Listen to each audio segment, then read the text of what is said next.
بسم اللہ الرحمن الرحیم الحمد للہ رب العالمین والصلاة والسلام علی سید المرسلین وعلی آلہ واصحابہ اجمعین اما بعد۔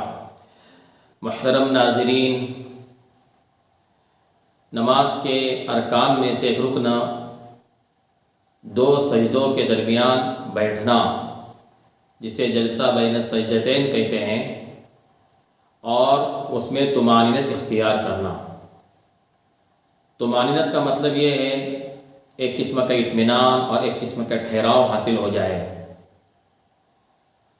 اور اس کو مزید سمجھنے کے لیے کہ ایک سجدہ کرنے کے بعد دوسرا سجدہ کرنے کے درمیان واضح فرق ہو جائے، اس طرح بیٹھ جائے آدمی کہ دونوں کے درمیان فصل ہو جائے، اس کو طمانینت کہتے ہیں۔ رکوع میں، سجدے میں، اعتدال میں اور جلسہ بین السجدتین یعنی دو سجدوں کے درمیان طمانینت نماز کے ارکان میں سے ہے۔ ایک صحابی رسول نماز پڑھ رہے تھے نبی اکرم صلی اللہ علیہ وسلم کے سامنے۔ جب انہوں نے نماز مکمل کی تو نبی اکرم صلی اللہ علیہ وسلم نے ارشاد فرمایا کہ آپ نماز دوبارہ پڑھیے، آپ کی نماز صحیح نہیں ہوئی۔ تو پھر دوبارہ انہوں نے پڑھی۔ پھر حضور صلی اللہ علیہ وسلم نے ان سے کہا کہ نماز آپ کی صحیح نہیں ہوئی، دوبارہ آپ نماز پڑھیے۔ پھر ایک آدھ مرتبہ کہا۔ جب صحابی رسول صلی اللہ علیہ وسلم کو یہ بات سمجھ میں نہیں آئی کہ کیا غلطی ہو رہی ہے اور بار بار آپ صلی اللہ علیہ وسلم نماز کو دہرانے کا حکم کیوں دے رہے ہیں، تو پھر انہوں نے سوال کیا اور نبی اکرم صلی اللہ علیہ وسلم نے ارشاد فرمایا کہ آپ رکوع اس طرح کریں حتیٰ تطمئن، یہاں تک کہ تمہیں طمانینت اختیار ہو جائے، حاصل ہو جائے، یعنی یہاں تک کہ تم طمانینت اختیار کرو۔ اسی طرح پھر اعتدال کے بارے میں فرمایا اور سجدوں کے بارے میں فرمایا، اور اسی طرح جو ہے دو سجدوں کے درمیان بیٹھنے کا جو حکم ہے اس کے بارے میں فرمایا کہ اس میں بھی ٹھہراؤ و سکون کے ساتھ جو ہے وہ جلسہ کرو اور وہاں بیٹھ جاؤ، یعنی طمانینت اختیار کرو۔ دو سجدے نماز کے ارکان میں سے رکن ہے۔ جلسہ بین السجدتین کے بعد دو سجدے کرنا یہ بھی رکن ہے۔ نماز کے اندر دو سجدے ہیں ہر رکعت میں۔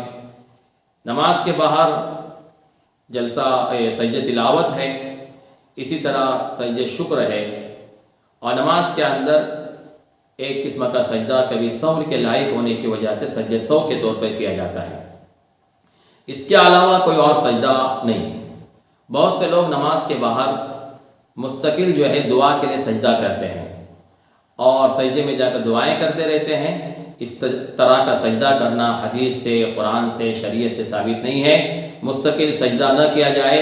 اگر دعائیں کرنی ہی ہیں تو نمازوں کے سجدوں میں آپ دعائیں کر سکتے ہیں، بشرطے کہ وہ دعائیں عربی میں ہوں، اور بہتر اور افضل یہ ہے کہ وہ دعائیں ہوں جو نبی اکرم صلی اللہ علیہ وسلم سے منقول ہیں۔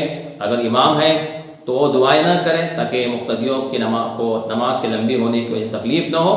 تنہا پڑھ رہا ہے، نوافل آدمی پڑھ رہا ہے تو سجدے کے اندر دعائیں کر سکتا ہے۔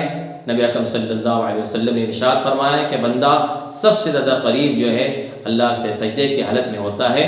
اس لیے نماز کے سجدوں میں دعائیں کرنے کا ثبوت ہے، نماز کے باہر مستقل سجدہ کر کے سجدہ اور اس میں دعا کرنا اس کا کوئی ثبوت نہیں ہے۔